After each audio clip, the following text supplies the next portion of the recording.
Bonjour Église en Action, je suis très heureux de partager ce moment avec vous.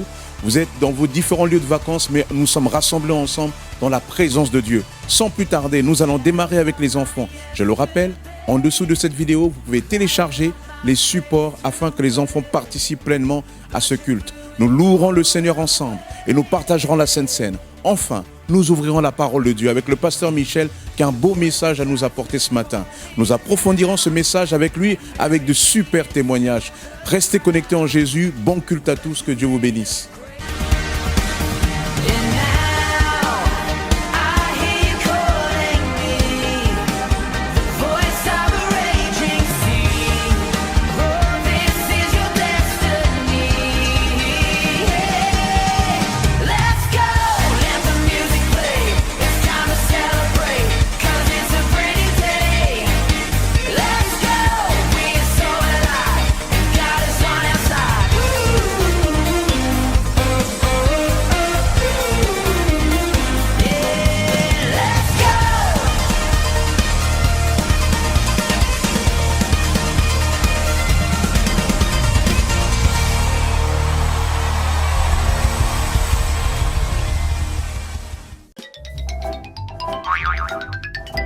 Bonjour Benny. Bonjour Maxi. Quelle joie de te retrouver.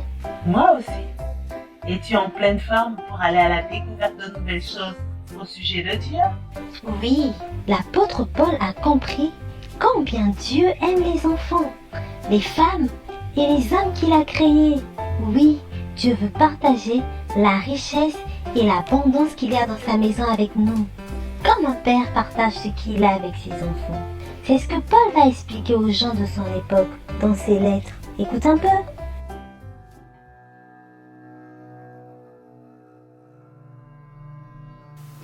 L'apôtre Paul accordait beaucoup de valeur à sa relation personnelle avec Dieu.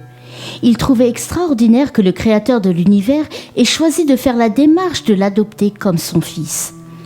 Ce n'est pas qu'il ait fait quoi que ce soit pour mériter une telle faveur. C'est juste parce que cela réjouissait le cœur de Dieu dans une bonté infinie. Alors que Paul écrivait au sujet de l'adoption, ses pensées allaient vers ceux qui ne comprenaient pas vraiment l'amour du Père. Imaginez un jeune garçon, rejeté, sans nom et sans avenir. Il était comme un mendiant et représentait une gêne pour la société qui le percevait comme un misérable. Un jour, alors qu'il fouillait un coin de la rue pour trouver de la nourriture, il observa une famille qui passait par là. Cette famille représentait tout ce qu'il aurait voulu. Un papa, une maman pour l'aimer et le protéger, et des frères et sœurs avec qui jouer. Une chance d'avoir un brillant avenir. Mais le rêve s'en était allé. Le jeune orphelin était à la recherche quotidienne de son repas quand il remarqua un homme bien habillé qui venait vers lui. C'était de toute évidence un homme important et puissant qui ne semblait pas du tout à sa place, même dans cette communauté prospère. Le jeune garçon hésita un moment, puis choisit de se recroqueviller dans un coin. Il avait à peine fait 2 pas quand la main de l'étranger l'arrêta. Il lui dit alors doucement « J'aimerais t'adopter pour que tu sois mon propre fils. » « Je suis assurément en train de rêver, » se dit le jeune mendiant. Cette proposition le remplissait de joie. Il se demandait si tout cela était bien réel. Comment un pauvre garçon comme lui pouvait faire partie de la famille d'un homme aussi distingué? Cela avait beau être incroyable, c'était vrai. L'homme emmena le garçon devant le juge et entama la procédure légale pour faire de lui un membre de sa grande famille. Le garçon est désormais traité comme un fils. Ses cheveux sont coupés, son visage est propre, il a de nouveaux vêtements. Il s'assoit à la table du Père et devant lui, il y a un festin comme repas. Tout cela est merveilleux, au-delà de ce qu'il a imaginé. La procédure se termina et le garçon devint un fils adoptif fier, avec tous les privilèges du statut de fils. Maintenant vêtu du linge le plus fin, il mange les mets les plus raffinés et il est désormais et pour toujours membre d'une famille qui l'aime. Submergé par la générosité et l'amour de son nouveau papa, il n'en revient pas de la chance qu'il a et est rempli de joie et d'espoir au sujet de son avenir. La fête a continué pendant que les amis et la famille venaient du monde entier pour rencontrer le nouveau membre bien-aimé. La vie des membres de la famille et celle du jeune mendiant ont changé à jamais. C'est probablement à une histoire comme celle-là que l'apôtre pensait quand il a écrit au sujet du mystère de l'adoption. Le fait qu'une personne sans aucun lien avec Dieu et sa parfaite sainteté puisse être choisie comme enfant et hériter de ses richesses illimitées. Paul connaissait l'amour du Père, roi et créateur de l'univers. Paul aimait ce sentiment d'appartenance à la famille de Dieu. La vie de l'apôtre Paul a été changée pour toujours. Et il invite ses lecteurs à se laisser changer par la vérité de l'amour parfait du Père.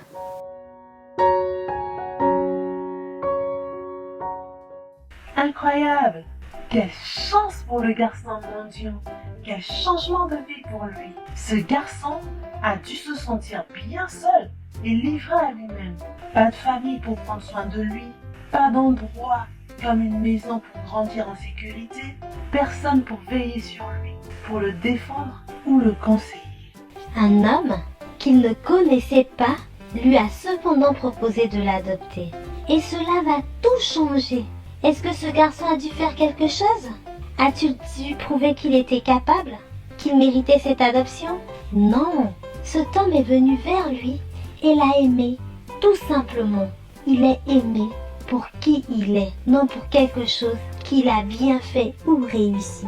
Dieu te considère comme son enfant, comme un bon père qui aime son enfant, sans condition.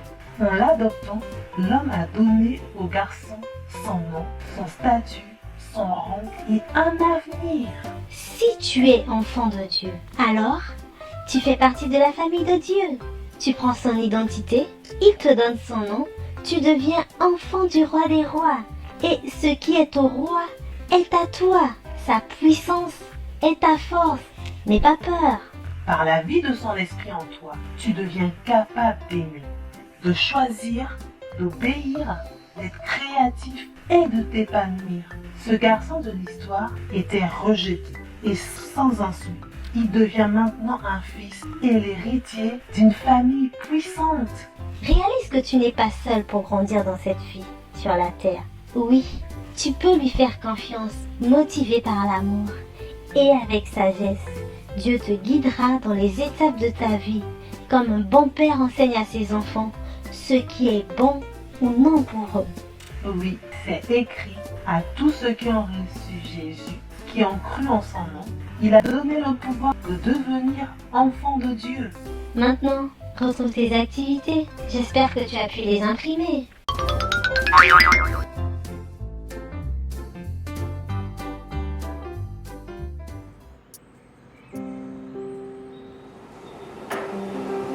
Quel privilège de louer le nom de Jésus. Quel privilège d'être avec vous pour louer ce si beau nom.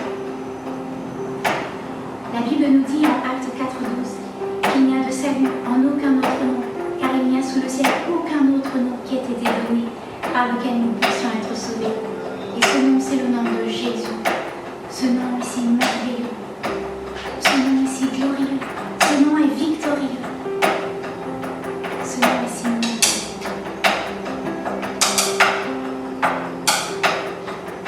Tu étais là de la création, Fils unique du Dieu très haut,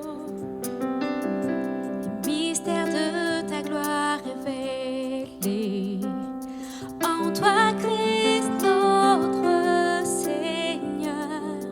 Oh, ce nom est si merveilleux, oh, ce nom est si merveilleux. Le nom de Jésus-Christ, mon roi. Oh, ce nom est si merveilleux, sa beauté sans pareil. Oh, ce nom est si merveilleux, le nom de Jésus.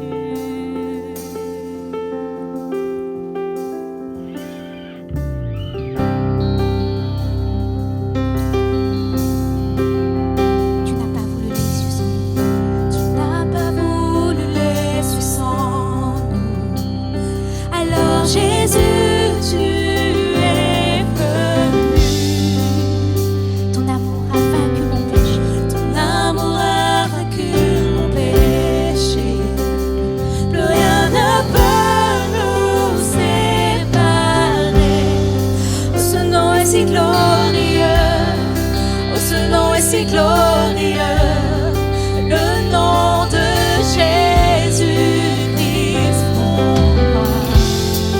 Oh ce nom est si glorieux, sa beauté est sans pareil.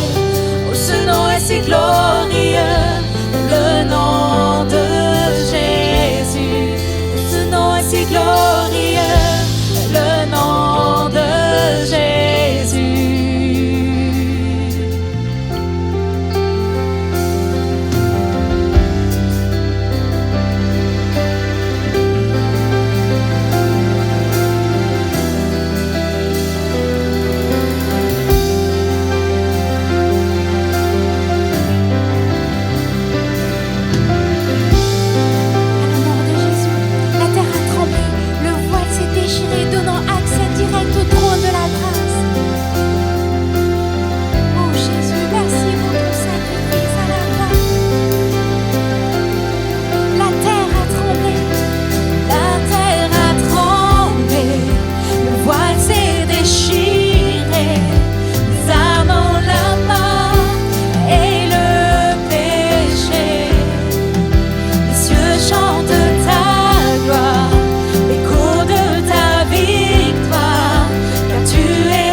l'infini.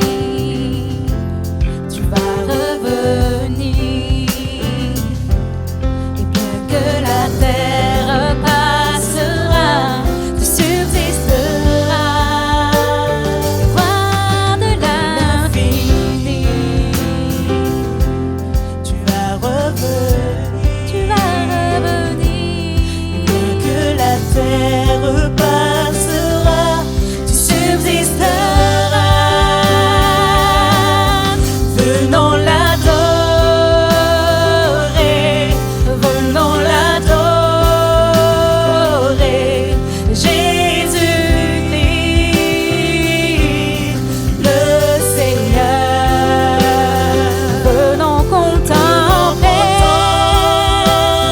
venons accepter. Jésus, Jésus-Christ, le Seigneur. Alléluia,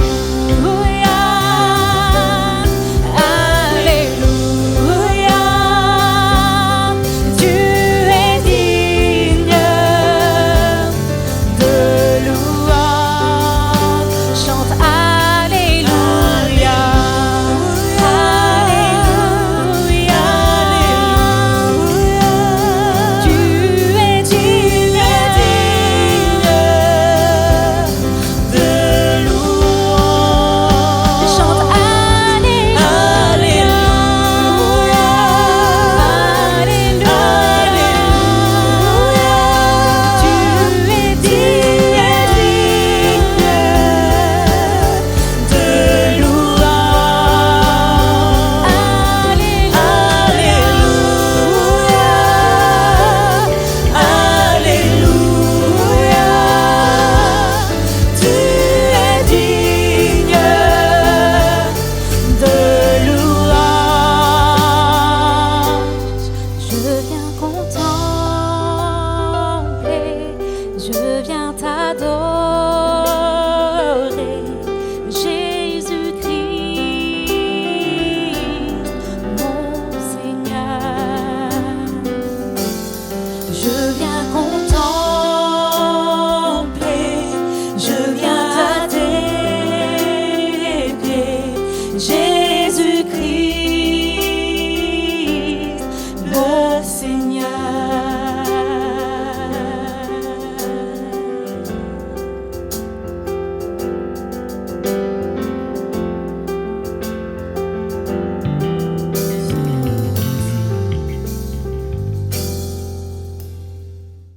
Bonjour Église en Action. Bonjour Église en Action. Nous bénissons le Seigneur pour ce moment de louange que nous venons de vivre en sa sainte présence. Nous sommes heureux de partager avec vous ce moment de Sainte Seine. Amen. Si vous le voulez bien, je vous invite à lire avec nous, dans la Bible, le livre de Matthieu au chapitre 26, du verset 26 au verset 29. Pendant qu'il mangeait, Jésus prit du pain, et après avoir rendu grâce, il le rompit et le donna aux disciples en disant « Prenez, mangez, ceci est mon corps. » Il prit ensuite une coupe, et après avoir rendu grâce, il la leur donna en disant « Buvez-en tous, car ceci est mon sang, le sang de l'alliance, qui est répandu pour beaucoup, pour le pardon des péchés. Je vous le dis, je ne boirai plus désormais de ce fruit de la vigne, jusqu'au jour où j'en boirai du nouveau avec vous, dans le royaume de mon Père. » Amen. Comme nous venons de le lire, Jésus a enseigné aux disciples que le pain rompu représente son corps. Durant ces temps où nous ne pouvons pas nous rassembler dans nos locaux, j'aimerais vous encourager en vous rappelant, comme écrit dans 1 Corinthiens chapitre 12, que l'Église est formée de plusieurs membres et que ces membres forment le corps du Christ. Au travers de ce moment de Sainte Seine, puissions-nous nous rappeler, en partageant ce pain, que malgré la distance qui nous sépare, nous formons qu'un seul et même corps. Puissions-nous également nous rappeler, en partageant ce vin, ce fruit de la vigne, que nous sommes unis, nous restons unis au travers du sang de l'Alliance qui a coulé pour nous à la croix. Amen. Prenons ce pain. Et c'est tout ce que je veux t'offrir. Tu sais Prenons ce vin.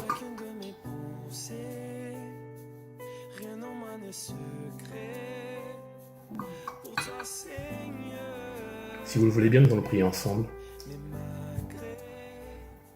Je te remercie, éternel Dieu Saint, je te loue, mon roi, pour ces instants que nous passons, Seigneur, encore en ta présence. Merci pour ce culte, mon Dieu, mon roi, que nous passons, Seigneur, mon Dieu, à te louer, à te prier, à t'adorer. Et également à pouvoir, Seigneur, mon Dieu, écouter, Seigneur, mon Dieu, la prédication de ta parole. Merci pour ce que tu as accompli au travers de ton Église, au travers de chaque membre de cette Église, auquel tu as donné des dons, Seigneur, mon Dieu, différents. Et Seigneur, mon Dieu, qui se complètent, Seigneur, mon Dieu, pour l'avancement de ton règne. Je te remercie pour ce que tu vas encore accomplir, Seigneur, dans ton pays, dans notre ville d'Argenteuil également, Jésus, mon roi. Et que vraiment, tous ensemble, nous puissions, Seigneur, mon Dieu, rester fermes dans tes voies, à l'écoute, Seigneur, mon Dieu, de ta voix, Jésus, pour aller vers l'avant, pour aller, Seigneur, mon Dieu, vers l'accomplissement de tes projets, Seigneur, mon Dieu, pour nous. Nous te louons, Seigneur, mon Dieu, pour la suite de ce culte et pour les semaines à venir. Que ton nom soit glorifié et béni, que tu puisses encourager, Seigneur, mon Dieu, et bénir chacun de nos frères et sœurs. Au nom de Jésus. Amen. Soyez bénis. Soyez bénis et bonne suite de culte. À bientôt. À bientôt, l'Église. C'est un cœur sincère que tu désires. Et c'est tout ce que je veux t'offrir.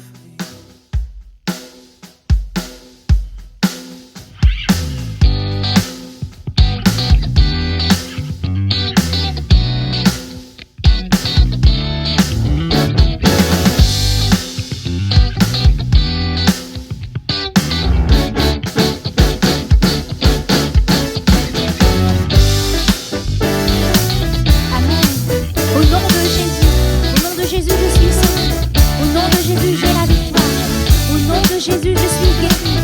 Dieu combat pour nous en son nom. Oui, Dieu combat pour nous. Dieu est avec nous. Il a triomphé, oui, il a triomphé.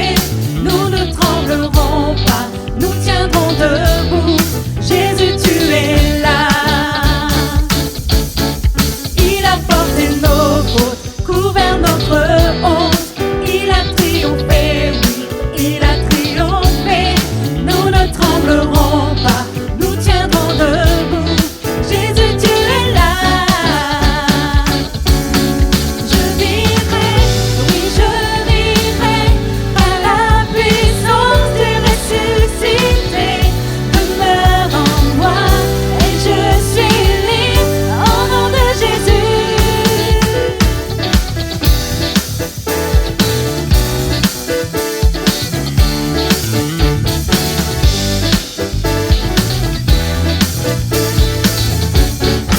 Il a porté nos fautes, il a porté nos fautes, couvert notre honte.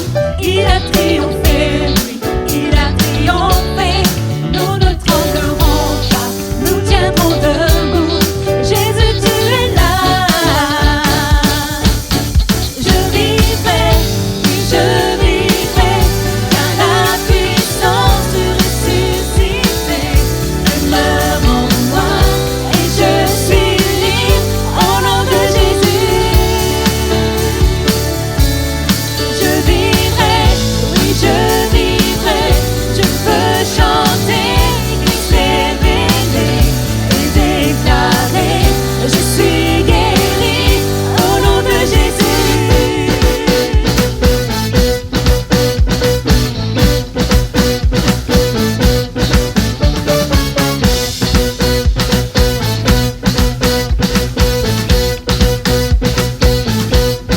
Oui, Dieu combat pour nous, il repousse les ténèbres, illumine le royaume, que rien ne peut détruire. Dans le nom de Jésus, l'ennemi est vaincu, et nous le proclamons, proclamons.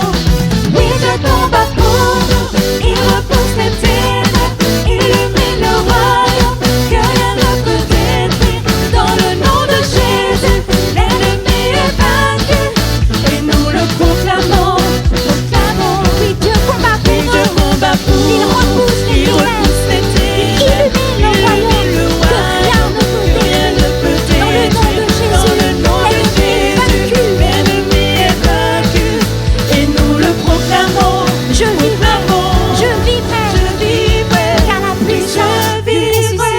car la puissance du ressuscité demeure en moi, et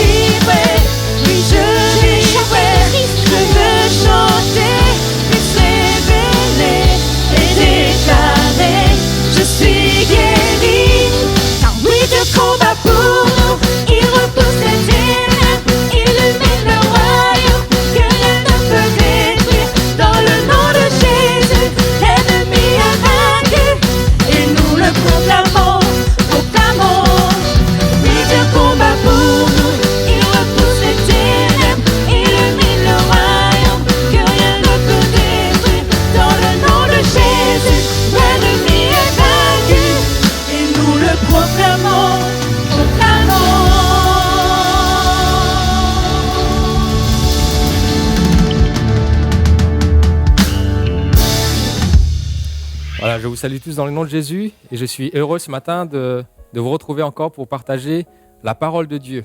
Et sans plus tarder, nous allons ouvrir nos Bibles dans le livre de la Genèse, le commencement, premier livre de la Bible, Genèse chapitre 1er. On va lire à partir du verset 24. Le titre de mon message, c'est « À l'image de Dieu ». Et nous allons lire Genèse 1, 24.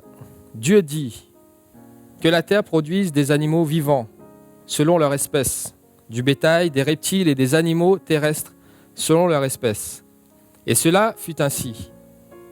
Dieu fit les animaux de la terre selon leur espèce, le bétail selon son espèce, et tous les reptiles de la terre selon leur espèce. Dieu vit que cela était bon.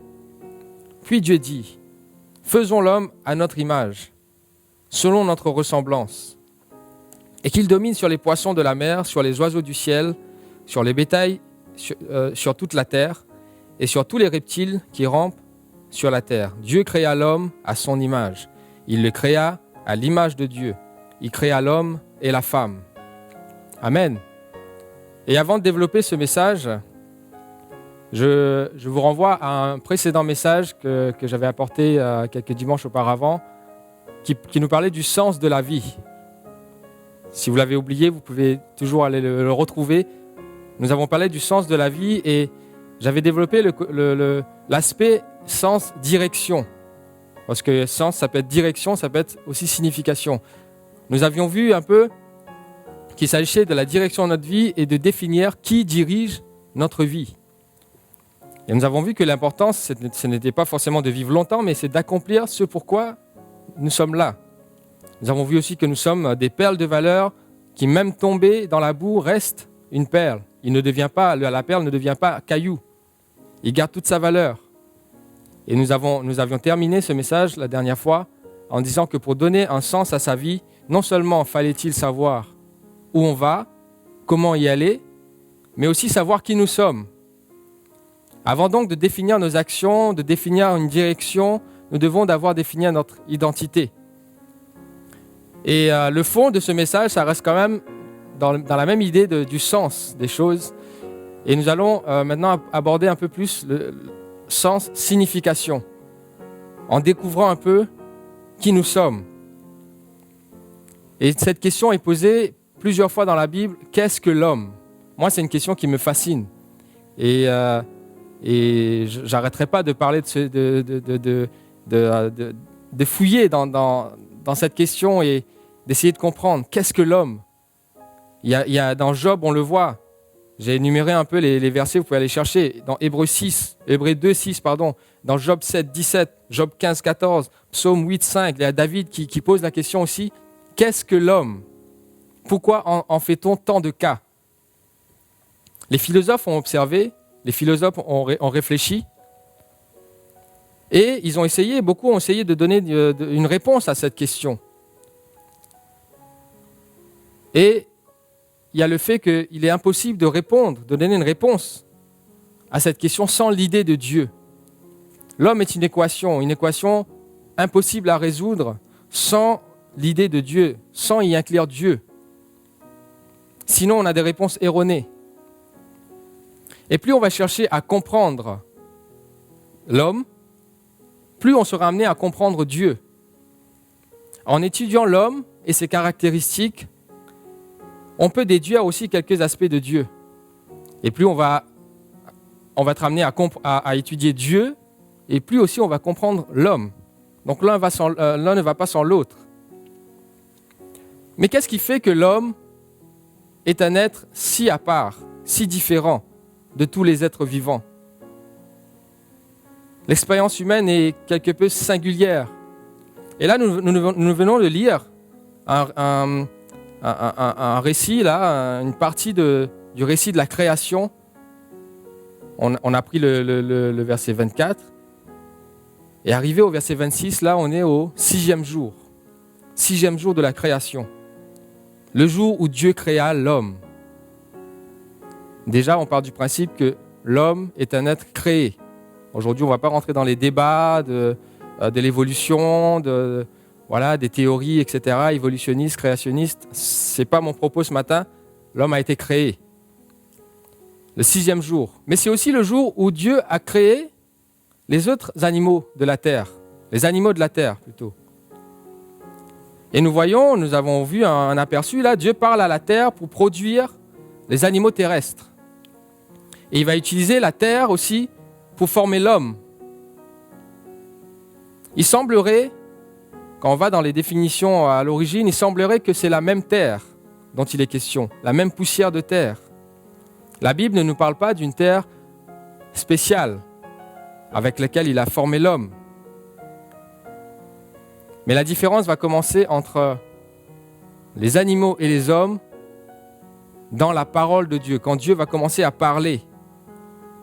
Pour créer, j'avais dit ça aussi dans un ancien message à l'Église en action, Dieu va parler et pour créer les animaux, il va parler à la terre. Il dit que la terre produise. Et on voit aussi que pour créer les animaux de la mer, il va parler aux eaux. Que les eaux produisent des êtres vivants. Donc on voit dans le processus de la création que Dieu parle à l'élément d'où sortira ce qui va être créé et où évoluera ce qui va être créé. Je vous laisse le temps de mâcher la phrase. Mais pour l'homme, Dieu va certes former son corps avec de la terre, à partir de la terre, mais il ne va pas parler à la terre pour créer l'homme, pour amener l'homme à l'existence. Et on voit que, autant pour créer toutes les autres choses, même les animaux, il parle à la terre, il parle à la mer, il parle à l'univers entier, mais concernant l'homme, il va parler à lui-même. Dieu se parle à lui-même, il parle à lui-même, au Fils, au Saint-Esprit. Faisons l'homme à notre image. Si donc, comme ce qu'on vient de dire, que Dieu parle à l'élément, d'où sortira ce qui va être créé et où évoluera ce qui va être créé, en parlant à lui-même, on comprend donc que la nature réelle de l'homme comporte quelque chose de divin. L'homme ne se limite pas à ce corps fait de la terre et qui retournera à la terre. L'homme est un être donc spirituel, dans un corps, oui, mais spirituel, et conçu pour évoluer dans une sphère spirituelle, au niveau de celui qui l'a créé. L'homme sort de Dieu et doit évoluer en Dieu, avec Dieu. Amen. Et la Bible nous dit que l'homme a été fait à l'image de Dieu. Donc pour que mes sœurs ne se fâchent pas, quand je dis homme, c'est homme et femme. Dieu créa l'homme et la femme. Donc l'homme, quand je dis homme à chaque fois, je parle de l'humanité. Donc l'homme et la femme, égal. Donc l'homme a été créé à l'image de Dieu, selon sa ressemblance, nous dit ces versets de la Bible que nous venons de lire. Et là, quand on parle d'image, on ne peut pas s'empêcher, quand on parle d'image, on voit quelque chose plutôt de visuel, de visible. Mais la Bible dit aussi que Dieu est esprit. Dieu est esprit. Dieu est invisible. Donc on est fait à l'image de Dieu, non pas par l'apparence, non pas par notre constitution biologique. Comme on a vu plus haut, il semble qu'on soit fait de la même terre, l'homme et l'animal. La biologie va d'ailleurs aussi trouver beaucoup de similitudes entre l'homme et l'animal. Des similitudes parfois très marquées, parfois très étonnantes, avec certaines espèces d'animaux, avec une constitution biologique parfois très, très similaire. Et ce qui explique pourquoi on peut aussi faire des essais thérapeutiques, on peut essayer dans la recherche, essayer des médicaments sur des animaux et attendre qu'il y aura aussi des résultats similaires chez l'homme. Parce qu'il y a quelque chose de commun. Et au final, ce n'est pas si étonnant que ça. On est fait de la même terre. Il y en a qui voient en cela la preuve d'une évolution de l'animal à l'homme. Comme j'ai dit tout à l'heure, je ne vais pas faire de débat sur des théories évolutionnistes, etc. Ou d'autres théories qui essayent d'expliquer l'existence de l'homme. La Bible nous dit que l'homme a été créé, et je l'admets par la foi. Amen. Mais faisons une simple réflexion. Par exemple, certains disent que l'homme vient du singe, parce que trop de similitudes. Faisons seulement une réflexion. Dans le domaine de l'art, par exemple, dans le domaine de l'art, de la peinture, on attribue souvent à certains peintres, à des artistes, on leur attribue un style. Donc je ne suis pas très... dans ce milieu-là, je n'y connais pas grand-chose. Mais par exemple, Picasso, on va dire que lui, on va lui attribuer le cubisme, son style. À Léonard de Vinci, lui, il va plutôt utiliser comme style le clair, obscur, etc. Qui fait que chacun se distingue par leur style.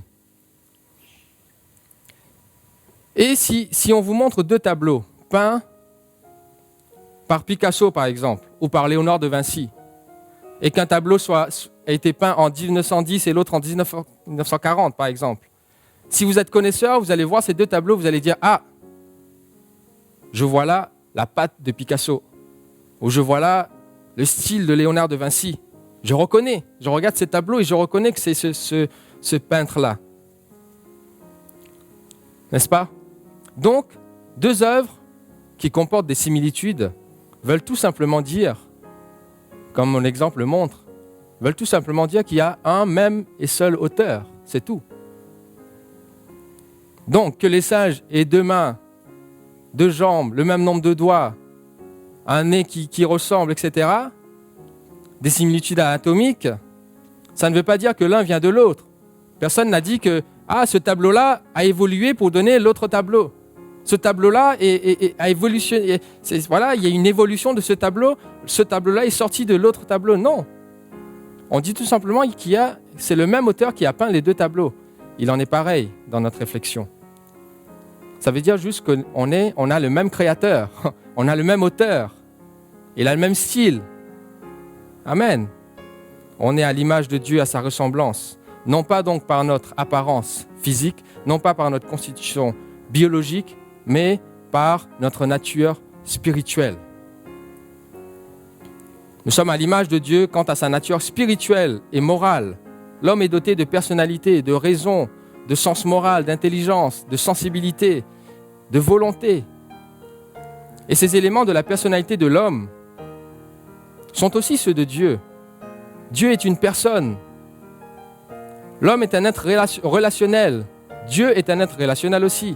Et si vous doutez que l'homme est un être relationnel, je vous renvoie à votre mémoire d'il y a quelques mois, quand nous étions en confinement, quand nous étions coupés de tout, quand nous ne pouvions pas voir nos amis, nous ne pouvions pas voir la famille, et encore si on est plusieurs dans une même famille, ça va, mais ceux qui étaient seuls, il y en a qui sont tombés en déprime. Les personnes âgées qui étaient même dans les maisons de retraite, ils étaient en dépression parce que nous sommes des êtres relationnels. On ne peut pas vivre coupé des autres comme ça. L'homme a conscience de soi. L'homme s'étudie lui-même. Je ne vois aucun autre animal faire ça. Chose qu'on ne voit pas chez l'animal. L'homme a besoin de dire « je suis ». Les philosophes ont étudié, ils ont sorti cette phrase « je suis », je pense donc « je suis ». L'homme a besoin de dire « je suis ». Et c'est aussi comme ça que Dieu se présente à Moïse « je suis ». L'homme est doté de la parole, comme Dieu. L'homme est de nature religieuse. Il s'intéresse à Dieu. L'homme s'intéresse à Dieu, même pour dire que Dieu n'existe pas, mais finalement il s'intéresse à Dieu. L'homme ne peut pas s'empêcher de réfléchir sur la question de Dieu. Pourquoi? Parce que Dieu a mis de lui-même dans l'homme. Et la nature religieuse de l'homme fait qu'il a besoin d'adorer. Il a besoin d'adorer. Une adoration pas toujours bien orientée, certes. Parfois, ça tourne même vers l'occultisme, etc. Mais l'homme adore toujours quelque chose. Même les athées. L'homme a besoin d'adorer. Et ça, on le voit chez tous les peuples, toutes les nations, toutes les tribus. L'image de Dieu. Et, par contre, avec le péché d'Adam, il s'est passé quelque chose. Quand je dis le péché d'Adam, c'est aussi le péché de toute l'humanité. Il y a eu une séparation d'avec Dieu. Et il y a quelque chose là qui s'est brisé dans notre image, dans notre ressemblance avec Dieu. Adam, ce n'est pas juste le nom d'un individuel, hein. C'est un nom aussi au pluriel, qui fait mention de toute l'espèce humaine. Il fait référence à l'homme dans un corps, l'enveloppe de terre, dans laquelle l'homme réside. Il contenait toute l'humanité. C'est pour ça, on va le voir plus loin aussi, que Jésus va être appelé le dernier Adam, parce qu'en lui va être représentée toute l'humanité. Donc avec le péché, l'image de Dieu dans l'homme s'est détériorée. Cette image spirituelle s'est détériorée. Malgré tout, la marque de Dieu reste. La marque de Dieu demeure dans l'homme. L'homme garde certaines capacités uniques à l'espèce humaine, mais malheureusement sans l'Esprit de Dieu. Il reste certes intelligent, mais se comporte parfois, il nous est arrivé de dire cette expression, mais on regarde les actions des hommes et on dit « Ah, ça, même les animaux ne feraient pas ça ». L'homme s'est tellement détérioré, a perdu l'image de Dieu. La Bible nous dit qu'il est devenu ingénieux, certes, mais au mal. Nous lisons ça dans Romains 1, 28, vous pouvez le noter. Romains 1, chapitre 28, « Comme ils ne se sont pas souciés de connaître Dieu, Dieu les a livrés à leur sens réprouvé pour commettre des choses indignes, étant remplis de toute espèce d'injustice, de méchanceté, de cupidité, ça veut dire l'amour de l'argent, de malice, plein d'envie, de meurtre, de querelles, de ruse, de malignité, rapporteurs, médisants, impies, arrogants, hautains, ingénieux au mal, rebelles à leurs parents, dépourvus de loyauté, d'affection naturelle, de miséricorde. Et ça, ce n'est pas l'image de Dieu. Et Paul nous parle aussi dans 1 Corinthiens 2, 14 de l'homme naturel. Et dans d'autres versions, il dit l'homme animal. Donc c'est une image perdue de cette image originelle que Dieu a mis dans l'homme. Ceci explique le désastre du monde humain. Ceci explique toutes les souffrances que comporte l'expérience humaine. Ce n'est pas la faute de Dieu. C'est bien la faute de l'homme qui a voulu vivre sans Dieu. Mais j'ai une bonne nouvelle ce matin. Dieu est amour. Parce qu'il est amour, parce qu'il est bon, il aime sa création et il aime par-dessus tout son chef-d'œuvre, qui est l'humanité, fait à son image. Et il a eu un projet de sauvetage pour l'humanité, le plan du salut. Et son plan du salut vise à reconnecter l'homme à sa source, à l'élever encore au niveau spirituel, redonner à l'homme sa dignité, redonner au titre d'homme toutes ses lettres de noblesse. Dans ce plan du salut, il y a l'idée de restaurer l'image de Dieu en l'homme.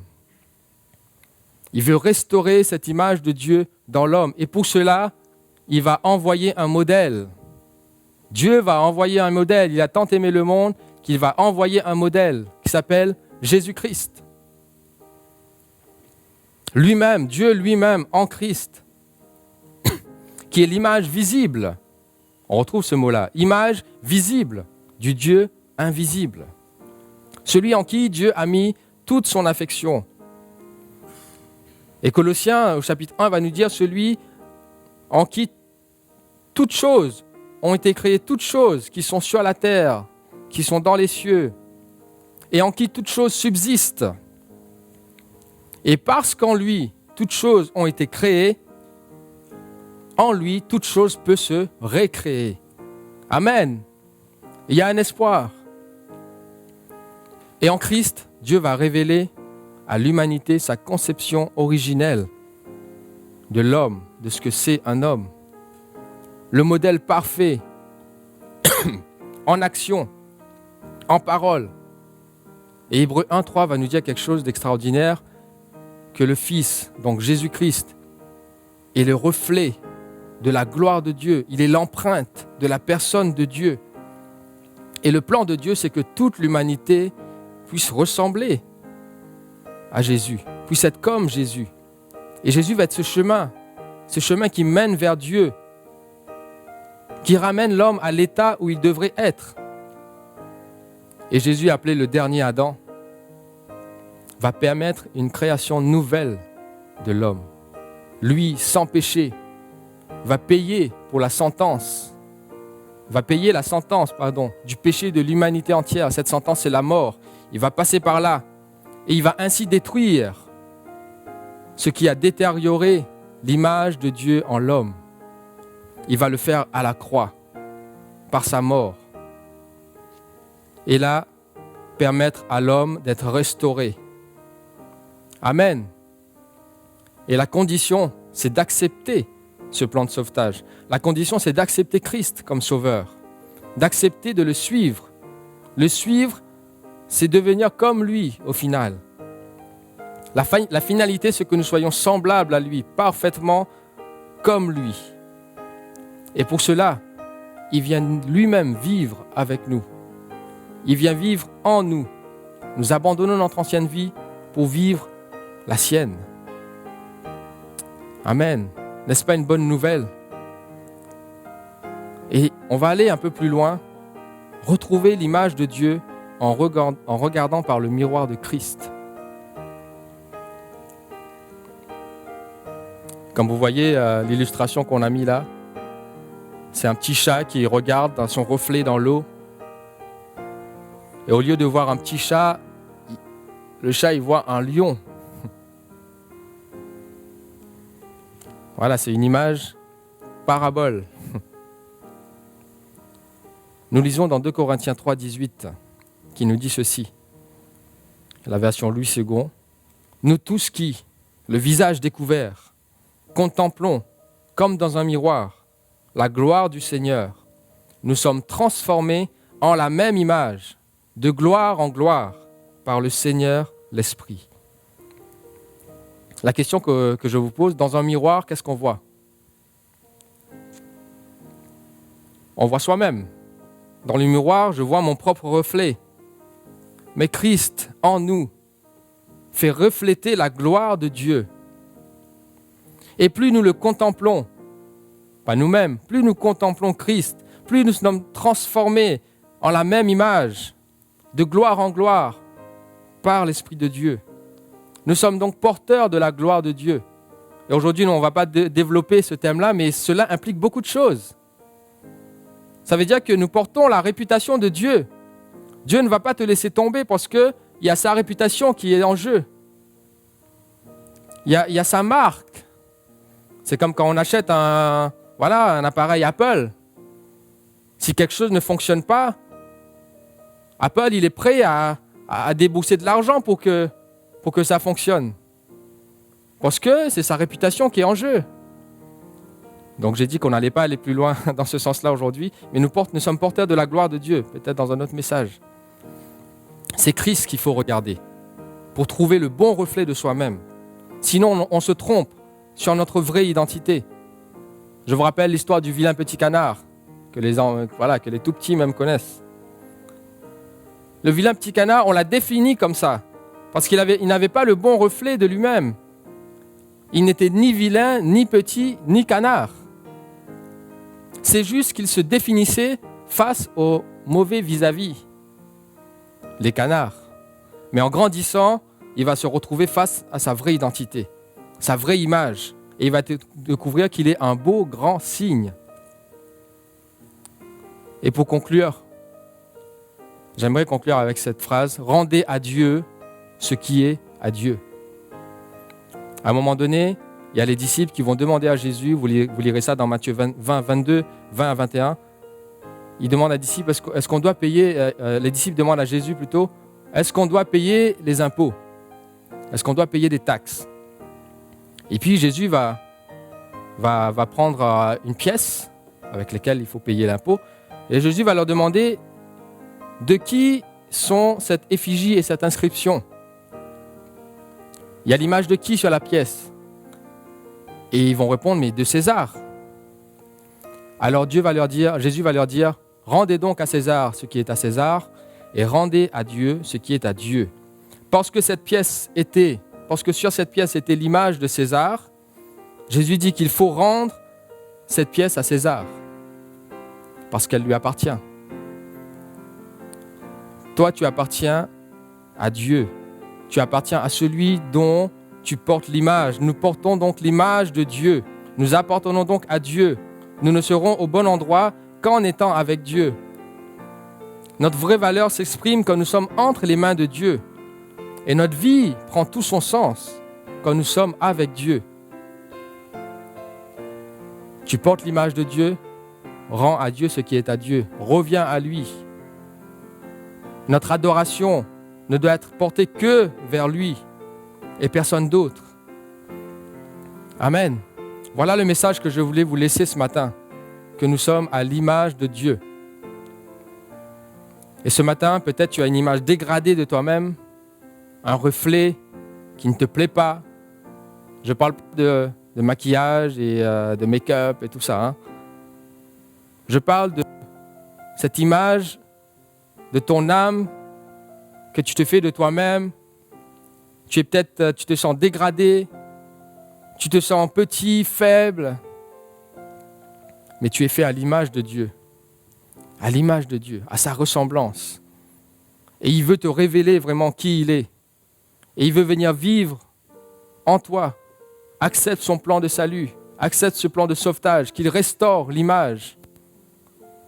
C'est comme quand un ordinateur est en panne, on éteint, on rallume tout, on reboot le système. Et Dieu il peut le faire par son esprit. Alors nous prions ce matin. Seigneur, je te bénis, je te rends grâce. Merci pour ta parole. Merci Seigneur pour ta parole qui nous révèle encore un peu plus qui tu es. Et en sachant qui tu es, Seigneur, cela nous révèle aussi qui nous sommes pour toi.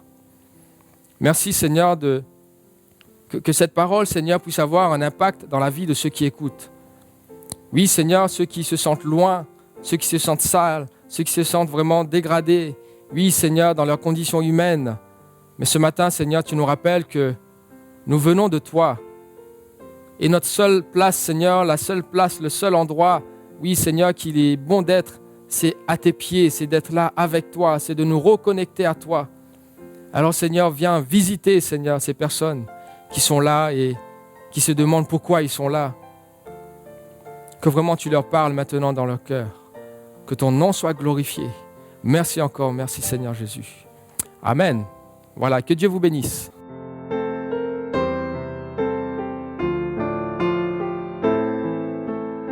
Bonjour Pasteur Michel.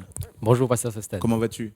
Je vais bien, par Très la grâce bien. de Dieu. Merci à toi pour ce beau message qui nous rappelle l'importance de ce point de la Bible qui est l'image de Dieu en nous. Et lorsque tu abordes ton message, tu fais quand même une différence entre l'homme et le reste des créatures. Mhm. Et j'imagine que c'est en lien avec cette image de Dieu. Est-ce que je peux en dire un peu plus? Oui, on voit très bien quand nous lisons la Bible, Ouais. qui est notre référence, et on voit cette différence entre le moment où Dieu va créer l'univers et le reste de la nature, les animaux, et quand il va passer à l'homme. Ouais. Et là, on voit qu'il s'y attaque personnellement, un peu plus particulièrement, et c'est seulement à l'homme qui va dire « je vais le faire à mon image ». Et c'est cette image, comme j'ai dit tout à l'heure, c'est pas une image d'apparence, mais cette image spirituelle. C'est-à-dire qu'il ne faut pas imaginer que Dieu a des bras comme un être humain, quoi. Et même ça, on pourrait débattre. D'accord. Quand on dit image et... oui, c'est vrai que quand même dans le ciel, on a des visions du Christ. Voilà, c'est un sujet, voilà, si on peut creuser, c'est passionnant. Un autre débat. C'est passionnant. Mais là, Dieu dit à ma ressemblance, mon image. Il parle de cette image spirituelle, il parle de sa personnalité, il parle du fait qu'on est la parole, qu'on est la conscience de soi, la conscience de lui, qu'on est des êtres qui doivent adorer, qui recherchent une spiritualité. Et c'est cette image-là. Et c'est ça qui est attaché à l'homme seul. Ouais. Dans ta prédication, tu as parlé aussi de cette image en nous qui peut être dégradée. Et je sais que tu as aussi un témoignage à nous apporter avec cette notion d'image dégradée et de ce que Dieu justement fait. Tu peux nous apporter ce témoignage? Donc, l'image que Dieu a mis en l'homme, comme je l'ai dit dans la prédication, a été perdue, a été détériorée. Ouais. Et l'humanité aujourd'hui vit, une bonne partie de l'humanité vit avec cette image dégradée, détériorée. Et je me souviens, une fois, j'étais dans mon cabinet de médecin. Ceux qui ne savent pas, je suis médecin. Et là, il y a une jeune fille qui arrive il y a une jeune fille qui arrive et je le vois triste. Ça se voit sur son visage, abattu, triste, et ça se voit dans ses yeux. Et là, je lui pose des questions, mais que se passe-t-il? Pourquoi vous êtes triste? Et au début, pas voulu répondre et tout ça. Et après, en lui posant d'autres questions, qu'est-ce que vous faites dans la vie, etc. Et là, elle me dit, je suis prostituée. Et là, comme un choc, c'est ce qu'elle fait pour gagner sa vie. Et après, j'ai dit, mais pourquoi vous faites ça? Il dit, j'ai pas le choix, ce n'est que comme ça qu'on me voit. Et donc, je suis obligé de faire ça pour gagner ma vie. Et là, j'ai été pris comme de compassion pour cette jeune fille. Et là, j'ai commencé à lui dire que non, elle n'est pas obligée. Et non, c'est pas la seule façon dont on peut la voir. Et voilà, elle était habillée un peu en conséquence aussi. Hein, mais moi, je ne suis pas arrêté à ça. J'ai dit, dans vos yeux, il y a autre chose, on voit autre chose. Et là, donc, il dit, dites-moi en plus, quoi. Et là, je lui parle de Dieu, je lui parle de l'image de Dieu, l'image que Dieu a voulu donner à l'homme et à la femme. Et ce jour-là, je me souviens même que je lui montrais dans la Bible, où c'est écrit, etc. Et là, à la fin, elle a même demandé que je prie pour elle et dit que je veux m'en sortir, etc. Et puis, voilà, c'était une consultation vraiment inhabituelle. Et cette jeune fille, elle revient un mois après, complètement différente, habillée complètement autrement, souriante. Et elle me dit, ça y est, je ne fais plus ça. Je ne suis plus prostituée, j'ai compris. Et là, c'était vraiment la joie. Et Dieu peut restaurer notre image, peut restaurer. Et on n'est pas obligé. Le péché nous soumet à une autre image dégradée, inférieure de l'homme. Mais ce n'est pas ça le plan de Dieu. C'est de nous restaurer.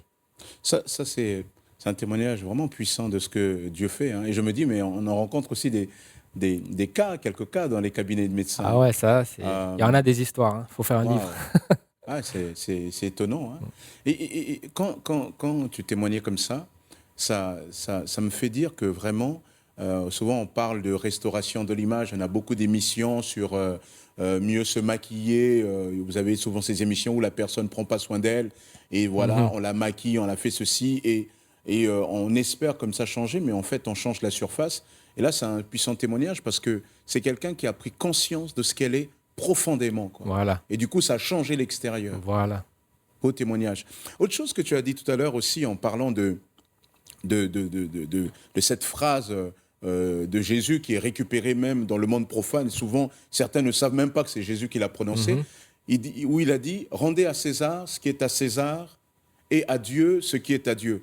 Tu as dit que rendre à César ce qui est à César parce qu'on demande à Jésus, faut-il payer l'impôt? Et ça, c'est le contexte, faut-il payer l'impôt à César? Et on lui pose la question, en fait, pour le piéger. Hein. Et lui, il ne répond pas, il interpelle. Et finalement, il dit, mais donnez-moi une pièce. Et on lui montre une pièce, il dit, mais de qui est l'effigie dessus? Et les personnes qui l'interpellent disent, mais c'est de César. Il dit, alors, rendez à César ce qui est à César et à Dieu ce qui est à Dieu. Et donc, je me dis, à l'image de cette pièce, est-ce que tu veux aussi dire que d'une certaine manière, on est un peu aussi, on est image de Dieu, on doit se rendre à Dieu un peu comme si on ne s'appartient pas en fait. Ouais, c'est un peu cette image. Moi, ça m'a frappé. En fait, on connaît cette phrase comme tu dis, mais il y a quelques jours, ça m'a frappé de le comprendre ainsi. Il y a l'image de César sur cette pièce, et Jésus va dire, rendez à César ce qui est à César, parce que c'est son image. Et nous qui sommes à l'image de Dieu, et en quelque sorte, Dieu va nous dire, mais tu m'appartiens. Ouais. En quelque sorte, c'est pas pour être possessif, mais il dit, je te connais. Tout comme comme j'ai prêché avant, je te connais mieux que toi-même. Ouais. Je t'ai conçu, je connais chaque partie, et je peux diriger ta vie. Et c'est comme si, oui, c'est ce que nous pouvons faire de mieux, c'est nous rendre à Dieu. C'est de dire, voilà, je reviens à toi et fais de moi ce que tu avais prévu. Quoi. Dans ta prédication, on sentait un peu que tu disais qu'en fait, finalement, même dans cet exemple-là, on ne peut pas s'accomplir hors de Dieu. Quoi. Dès lors qu'on a été fait son image, on ne peut pas réellement s'accomplir hors de Dieu. Mais c'est ça. L'homme et Dieu, finalement, n'en font qu'un. Et c'est que l'homme vit séparé de Dieu, sans Dieu, que nous voyons un peu tout ce qu'on voit dans le monde. Hein. J'ai parlé tout à l'heure du désastre humain. C'est l'homme qui essaye de vivre sans Dieu. Et qui retourne un peu, même en étant intelligent, même en étant une espèce qu'on dit supérieure, mais parfois avec des actions qu'on voit pires que les animaux, qui retournent un peu à un état animal. Mais donc l'homme a besoin de Dieu pour être restauré, pour que, comme j'ai dit tout à l'heure aussi, pour rendre à l'homme le titre d'homme, toutes ses lettres de noblesse et sa dignité. Très bien, merci à toi. En tout cas, je profite aussi donc pour ceux qui nous écoutent, vraiment vous interpeller et vous dire que vous aussi, vous avez été créés à l'image de Dieu et vous ne pouvez vous épanouir qu'en étant connecté au Seigneur. Amen. Merci, Pasteur Michel, de nous avoir apporté ce beau message. Je t'invite à prier notamment en lien avec cela, pour tous ceux qui vont nous écouter, que vraiment la grâce de Dieu soit sur ces personnes. Amen. Seigneur, nous te bénissons, Père éternel, pour ce beau message qui nous a été apporté. Merci. Ce message en ce moment a été écouté. Et Seigneur, d'autres vont encore avoir à l'écouter et écouter encore. Que Seigneur, par ce message, ils puissent découvrir combien tu les aimes, combien tu leur attaches de l'importance, combien, Seigneur, ils ne sentent pas ce que les autres regardent, mais ils sont surtout ce que toi, tu vois en eux, ce que tu as créé en eux, Père éternel. Je te prie, Seigneur, que au travers de ce message, tu puisses puissamment changer les vies. Et Seigneur, nous te prions pour cette jeune femme dont le pasteur Michel nous parlait tout à l'heure. Vraiment, Seigneur, que tu la bénisses, que tu la restaures vraiment dans son identité, afin que ton nom seul, Père, soit glorifié, Jésus. Amen. Alléluia, oui, Seigneur, mon Dieu, mon Père. Nous venons à toi, Seigneur, car tu es notre Père. Tu es notre Père et nous sommes tes enfants. Oui, Seigneur, merci encore pour ta parole qui nous fortifie, qui nous encourage, qui nous montre que tu nous aimes. Oui, Seigneur, malgré tout, même, Seigneur, si nous sommes loin de toi, même, Seigneur, si nous sommes tombés, même, Seigneur, si nous ne nous sentons pas dignes, mais toi, tu nous aimes plus que tout, comme un Père. Et ce matin, Seigneur, en ce jour, je te prie, Seigneur, pour tous ceux qui écoutent, oui, Seigneur, et qui sont loin de toi, tous ceux qui ont perdu cette image, Seigneur, tous ceux qui ont perdu, Seigneur, cette dignité et qui se sentent pas dignes, qui se sentent loin et qui se sentent ne méritant rien. Mais vraiment, Seigneur, tu les touches, tu les attires à toi, Seigneur. Que vraiment, Seigneur, tu puisses le toucher par ta grâce. Que ta grâce, Seigneur, se révèle à eux par Jésus-Christ, qui est le chemin, la vérité et la vie. Afin, Seigneur, que nous soyons reconnectés à toi, afin de vivre la vie que tu veux que nous vivions, Seigneur, qui ne s'arrête pas ici sur terre, mais une vie en abondance, une vie dans l'éternité. Que ton nom soit béni dans le nom de Jésus. Amen. Amen. Vous aussi, n'oubliez pas que vous êtes créés à l'image de Dieu. Que Dieu vous bénisse. Bonne semaine.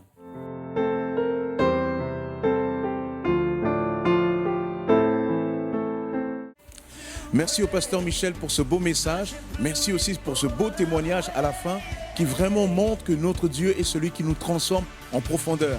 Et cette transformation en profondeur change complètement notre vie extérieure. Méditez bien ce message. Partagez-le autour de vous. Que le Seigneur vous bénisse. Bonne semaine à tous et bonnes vacances. Bon renouvellement en Jésus. Que Dieu vous bénisse.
Searching far and wide for love that could only be found in you.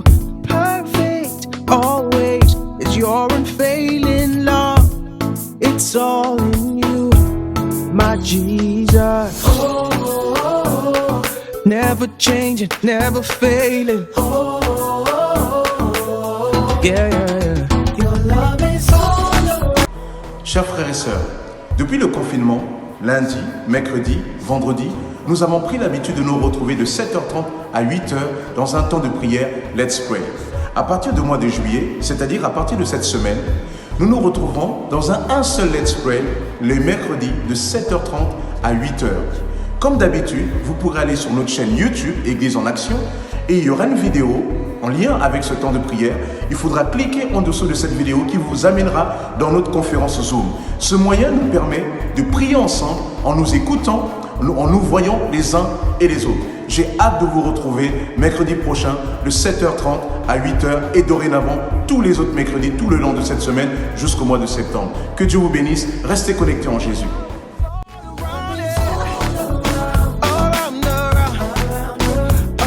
Bonjour Église en Action, vous pouvez maintenant participer de vos dons en CB ou PayPal via notre site internet www.égliseenaction.fr et vous cliquez sur le bouton Faire un don.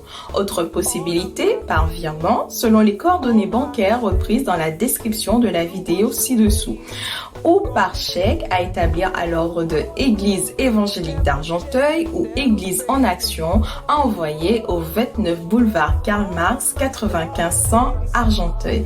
Veuillez bien nous préciser votre adresse en ligne ou par courrier pour nous permettre d'établir votre reçu fiscal. Nous vous remercions pour votre générosité, pour votre fidélité qui sont particulièrement nécessaires durant cette période difficile que traverse notre pays.